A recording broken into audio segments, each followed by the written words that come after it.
The audit was routine. The discovery was anything but. And when Charles saw the name attached to Diana's missing jewels, he could not speak. The audit, nobody expected to find anything. It began as paperwork. That is the most important thing to understand about how this story started. Nobody walked into this audit looking for what they found. Nobody had a theory they were trying to prove or a suspicion they were trying to confirm. The review that uncovered one of the most quietly explosive discoveries in recent royal history was not an investigation. It was administration. The audit was authorized in January 2026 as part of William's broader push to modernize the financial and institutional frameworks governing royal assets. It covered a wide range of holdings: properties, investments, personal sovereign items held in trust, art collections, and jewelry. Specifically, the jewelry that falls outside the formal crown jewels, the pieces that belong not to the state, but to the royal family privately. They are passed down through generations, cataloged internally, and managed according to protocols that in some cases had not been formally updated in decades. That last category is the one that matters here. The team assigned to the jewelry section of the audit was small, 3 people.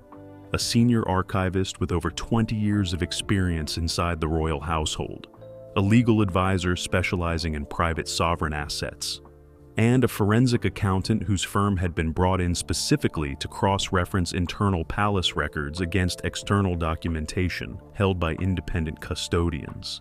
They expected to find minor discrepancies, small administrative gaps of the kind that accumulate naturally over decades when record-keeping systems change, staff turnover, and items move between residences without always being formally logged at each stage. That kind of thing is normal in any institution managing assets across multiple properties over a long period of time. They were not expecting what they found in the 3rd week of February. The moment it surfaced is described by sources close to the audit team as quietly surreal. The archivist was working through a subsection of the inventory, covering personal jewelry items that had entered the royal collection between 1980 and 2000. Standard work. Cross-referencing catalog entries against physical verification records and matching descriptions to photographs.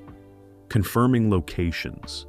And then she reached a cluster of entries that did not match. Not in a minor administrative sense. Not in the way that a single item logged under slightly different descriptions in 2 different systems creates a technical discrepancy that needs to be reconciled. These entries did not match in a way that told her immediately, without any need for further analysis, that something was wrong. Items listed in one record as present and accounted for at a specific royal residence did not appear in the physical verification logs for that residence. Their last confirmed location, according to the internal catalog, was documented in the late 1990s. After that, the trail went cold.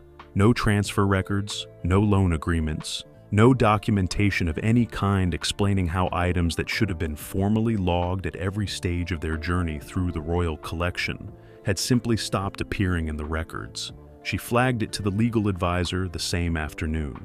He reviewed the entries that evening and called the forensic accountant the following morning. By the end of that week, all 3 of them had reached the same preliminary conclusion. The discrepancies were not accidental. The gaps in the record were too consistent, too concentrated around a specific period and a specific category of items, to be explained by administrative oversight alone. Someone had managed these records deliberately. Someone who understood the system well enough to know exactly how items could be moved through it without triggering the kind of automatic alerts that a straightforward removal would generate. The audit team escalated their findings through the appropriate internal channels. The report reached the desk of a senior palace official on the last Friday of February. It reached Charles the following Monday morning. Sources say he read it twice before he spoke, and when he finally did speak, the question he asked was not about the paperwork. It was not about the legal implications or the institutional process for what came next.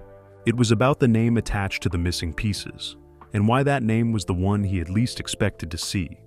Diana's jewels and why they were never truly accounted for. Diana's jewelry was never just jewelry. That is the first thing you need to understand before any of the audit findings make complete sense. For most people, a collection of rings and necklaces and bracelets represents personal taste, sentimental attachment, financial value. For Diana, her jewelry represented something considerably more layered than any of those things. It represented her identity inside an institution that had spent years trying to define that identity for her. It represented her independence, her defiance, and in the final years of her life, her absolute determination to remain herself, regardless of what the palace wanted her to be. She wore pieces that the palace had not sanctioned. She lent items to friends without formal documentation. She sold a significant portion of her collection at auction in June 1997, just 2 months before her death, raising millions for charitable causes and making a very public statement in the process. The auction was not just a fundraiser, it was a declaration. These are mine. I decide what happens to them. The palace did not love that auction. Sources familiar with the atmosphere inside the institution at the time describe a quiet but pointed discomfort among senior courtiers at the spectacle of a princess publicly liquidating jewelry that many inside the palace felt should have remained within the family's private holdings. Diana did it anyway, but the pieces she sold in 1997 were only part of her collection. A significant part remained. Items she had chosen to keep. Pieces with personal significance that she had no intention of parting with publicly.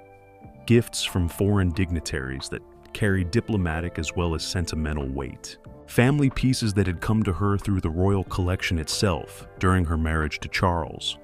When Diana died in Paris in August 1997, what happened to the jewelry she had retained? This question became one of the most delicate and least publicly discussed aspects of her estate. Her will left the majority of her personal possessions to her sons. William and Harry were teenagers at the time. The practical management of what they had inherited fell, in the immediate aftermath of her death, to the adults around them. To the palace. To the executors of her estate.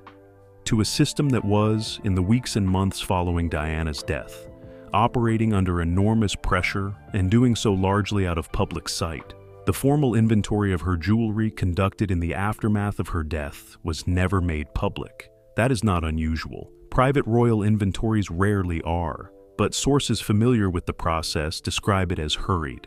Conducted in circumstances where the priority was managing the immediate crisis of her death, rather than establishing a meticulous long-term record of every item she had owned. Some pieces were formally documented and placed into the appropriate custodial arrangements for William and Harry. Those pieces have a clear, traceable record. Their journey from Diana's possession into the formal royal asset management system is documented and verifiable, but others were not so clearly accounted for. Pieces that appear in photographs from the early 1990s. Pieces that Diana was documented wearing at public engagements in the years before her death.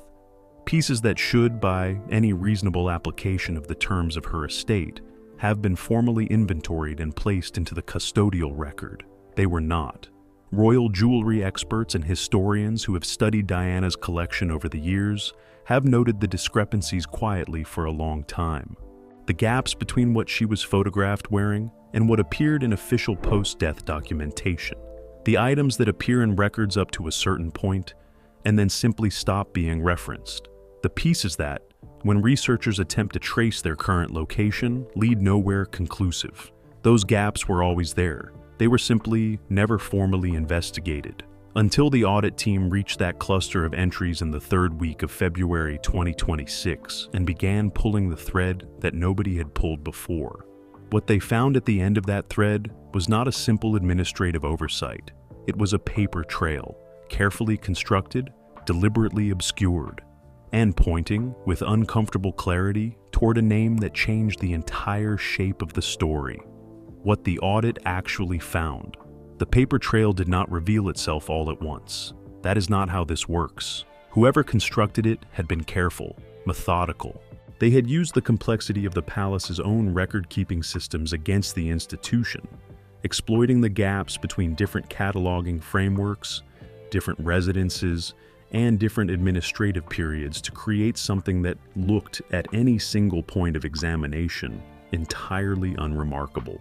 It was only when the forensic accountant began laying every piece of documentation side by side, building a complete chronological picture from the late 1990s through to the present, that the full architecture of what had been done became visible. And when it became visible, it was not subtle. The audit team identified 17 items of particular significance, not 17 minor pieces.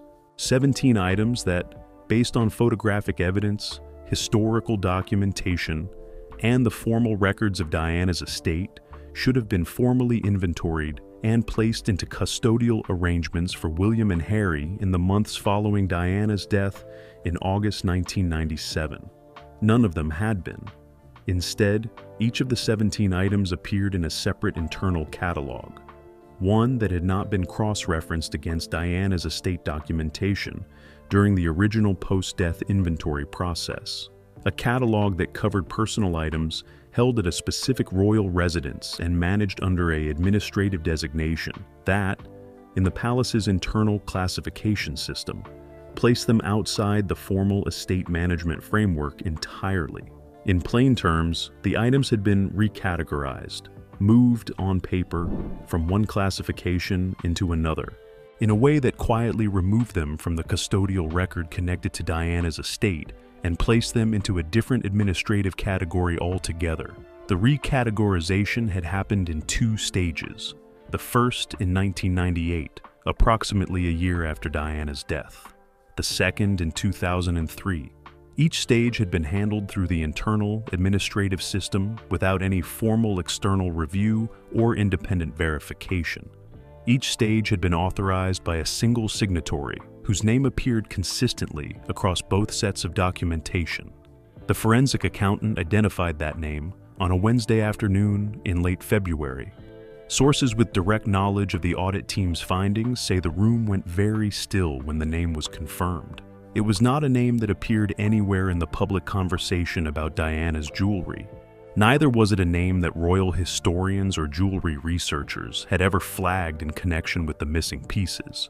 It was a name that, for those who knew the internal workings of the palace well enough to recognize its significance, landed with a weight that went far beyond the administrative question of who had signed two sets of recategorization documents nearly 3 decades ago. It was the name of someone who had been operating inside the palace's inner circle during the period immediately following Diana's death. Someone with sufficient institutional authority to move items through the administrative system without triggering external review. Someone whose proximity to the decisions being made inside the palace in 1998 and 2003 had never previously been examined in the context of Diana's estate. The audit team did not stop at the recategorization documents. They kept pulling. What they found next was more troubling than the paperwork. Physical verification checks conducted as part of the audit confirmed that 14 of the 17 items were not present at the royal residence where the internal catalog placed them. 3 could be accounted for through subsequent transfer documentation.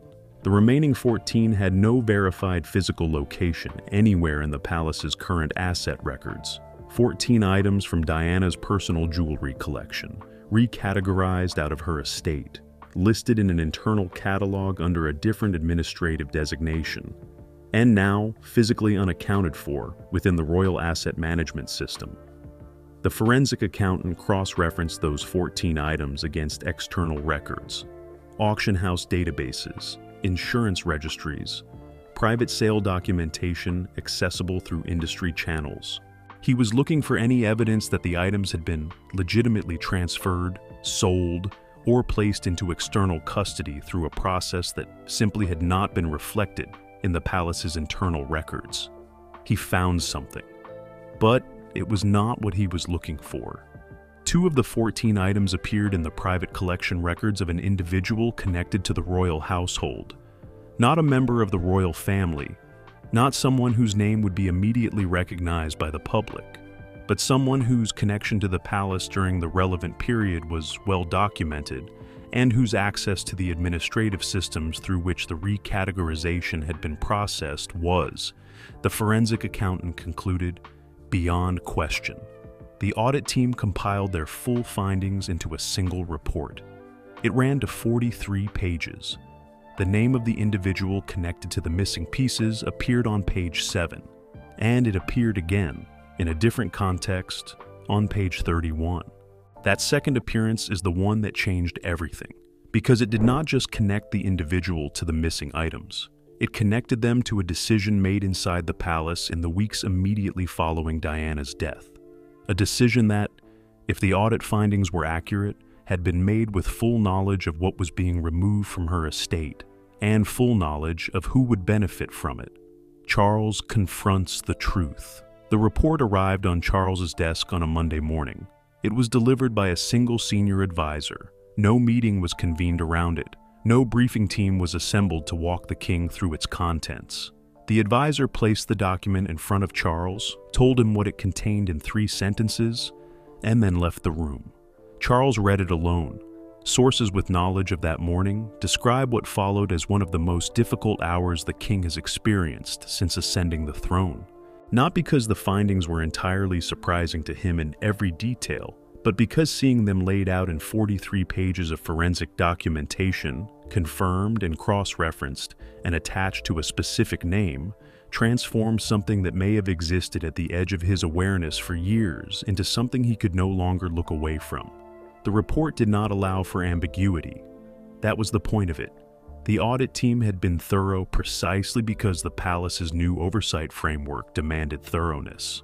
Every claim was supported, every connection was documented, and every gap in the physical record was mapped against the administrative trail with enough precision that no reasonable reading of the findings could conclude that what had happened to those 17 items was accidental. Charles finished reading the report and sat with it for a long time. Then he asked to see the name on page 7. Not because he had missed it the first time. He had not missed it. He asked to see it again because some part of him, sources suggest, was still hoping that a second look would resolve the finding differently, that there was a reading of the documentation he had not yet considered, an explanation that the forensic accountant had not been able to access from outside the palace's innermost circle, but that Charles, with his own knowledge of that period, might be able to supply. He could not supply it. The name on page 7 was not ambiguous. The connection it represented to the recategorization of Diana's jewelry in 1998 and 2003 was not ambiguous. And the implication of that connection, given everything Charles knew about the decisions that had been made inside the palace in the years immediately following Diana's death, was the least ambiguous thing of all. Sources say he called the senior advisor back into the room after approximately 40 minutes. He asked 2 questions. The first was whether the audit team's findings had been shared with anyone outside the immediate review process. He was told they had not. The second question was whether the physical search for the 14 unaccounted items was still ongoing. He was told it was. He did not ask what should happen next. Not in that meeting, or that morning. What he did instead was sit with the weight of what the report represented. And that weight, sources say, was not simply institutional. It was deeply, painfully personal. Because the period the audit examined was not an abstract chapter of royal history for Charles. It was the most turbulent and most scrutinized period of his life. The years immediately following Diana's death were years in which he was simultaneously grieving, managing the collapse of public confidence in the monarchy, exploring the future of his relationship with Camilla, and attempting to be present for 2 young sons who had just lost their mother. He had not been in full control of everything that happened inside the palace during that period. He had not been able to be. The institution had continued to operate around him, through him, and sometimes without him in ways that he had trusted others to manage responsibly. The audit findings suggested that trust had not been fully deserved. That realization, sources say, is what left Charles speechless in the most literal sense. Not the financial implications of the missing items, not the legal questions that the findings raised, not even the institutional embarrassment of what a public disclosure would mean for the palace's reputation. It was the understanding that in the weeks and months after Diana died, when her sons were grieving and the palace was in crisis, someone had looked at what she had left behind and made a calculated decision about how to use that moment. Charles had spent nearly 30 years believing that whatever else had gone wrong in that period, the people around him had at least protected what mattered most. The audit told him otherwise, and now William was about to find out everything his father had just learned. William's response and the battle over what happens next. Charles told William on a Thursday afternoon, not over the phone, in person. At a private meeting that had been arranged through their respective offices under a scheduling description that gave no indication of what it actually contained. A routine father and son conversation to anyone looking at the calendar from the outside. Anything but routine to the two people sitting in the room. Charles had spent 3 days preparing for that meeting. Sources say he did not go in without thinking carefully about how to present what the audit had found. He understood, better than anyone, that the report was not simply a collection of administrative findings for William. It was a document about his mother, about the period immediately following her death, and the decisions that had been made inside the palace while he was a 15-year-old boy walking behind her coffin through the streets of London. He needed to be careful about how he delivered it. He was not careful enough. Sources with knowledge of the meeting say William's reaction to the audit findings was immediate and visceral in a way that Charles had not fully prepared for. He did not read the report slowly and methodically the way his father had. He moved through it quickly, going directly to the sections the senior advisor had flagged as most significant. Page 7, page 31. The physical verification findings for the 14 unaccounted items. He read those sections twice. Then he put the report down and looked at his father. Sources say what followed was not an argument. It was not a confrontation in the way that word is usually understood in the context of this family. What it was, according to those briefed on its contents, was a series of questions delivered in a tone that Charles found harder to sit with than outright anger would have been. William wanted to know how long the gaps in the record had been known about internally. He wanted to know whether anyone had flagged them before the audit team reached them in February. He wanted to know whether the name on page 7 had ever been examined in connection with Diana's estate through any previous internal process. The answers Charles gave him were not the ones William was hoping for. Sources say the meeting lasted just under 2 hours. By the time it ended, William had formed a position on what should happen next. A position that was clear, firm, and considerably more aggressive than the one Charles had arrived at during his own 3 days of sitting with the report. William wanted full disclosure, not a quiet internal resolution. Not an administrative correction processed through the palace's private channels in a way that addressed the legal questions without ever becoming public. He wanted the findings documented formally. The investigation into the 14 missing items escalated to an appropriate external authority, and the name on page 7 addressed through a process that was transparent enough to withstand scrutiny from outside the institution. Charles pushed back, not because he disagreed with William's instinct toward transparency, but because the name on page 7 was connected to a period and a set of relationships that a public process would inevitably drag back into the open. A period that Charles had spent years trying to move beyond. Relationships whose public re-examination would cause pain that extended well beyond the palace's walls. He asked William to consider whether a private resolution could achieve the same outcome without the cost of public exposure.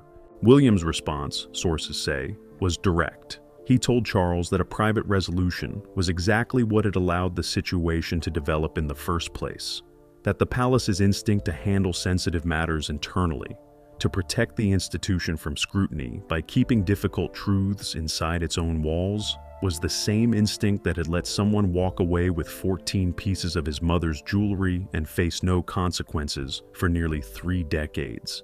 He told Charles that this time, the instinct had to be resisted.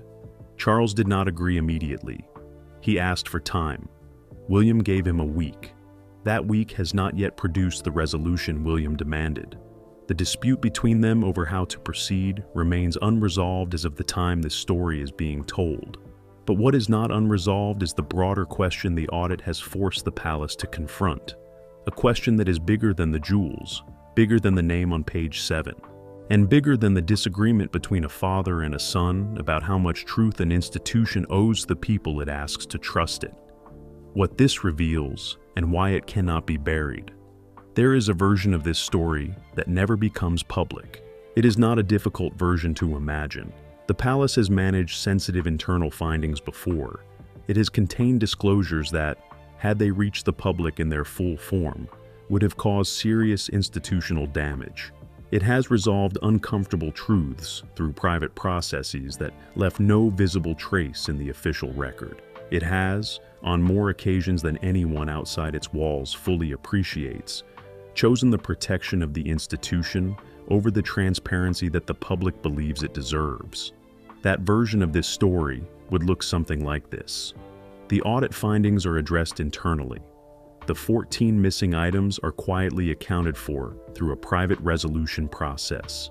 The name on page 7 is dealt with through channels that never produce a public document or a public statement. The report is sealed, the matter is closed, and the palace moves forward, carrying one more carefully managed secret alongside all the others it has accumulated across the decades. That version is possible, but sources close to William say he will not allow it. And the reason he will not allow it goes beyond the specific question of Diana's jewelry.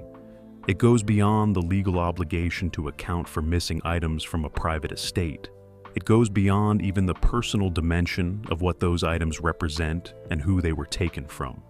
It goes to the heart of what William believes the monarchy has to become if it is going to survive the next 30 years. He has said to those closest to him that the palace's survival depends on one thing above everything else.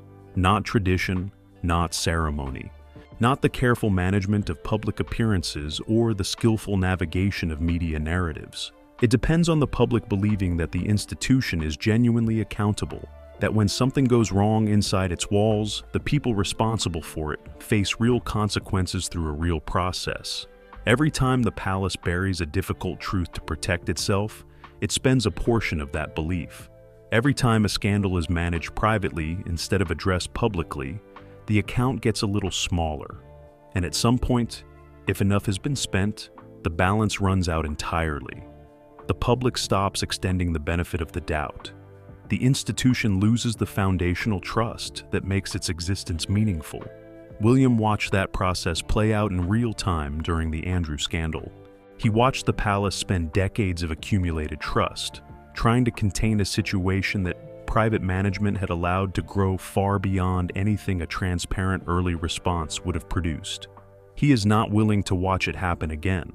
For Diana, the stakes are different, and in some ways higher. She is not a peripheral figure in the monarchy's modern history.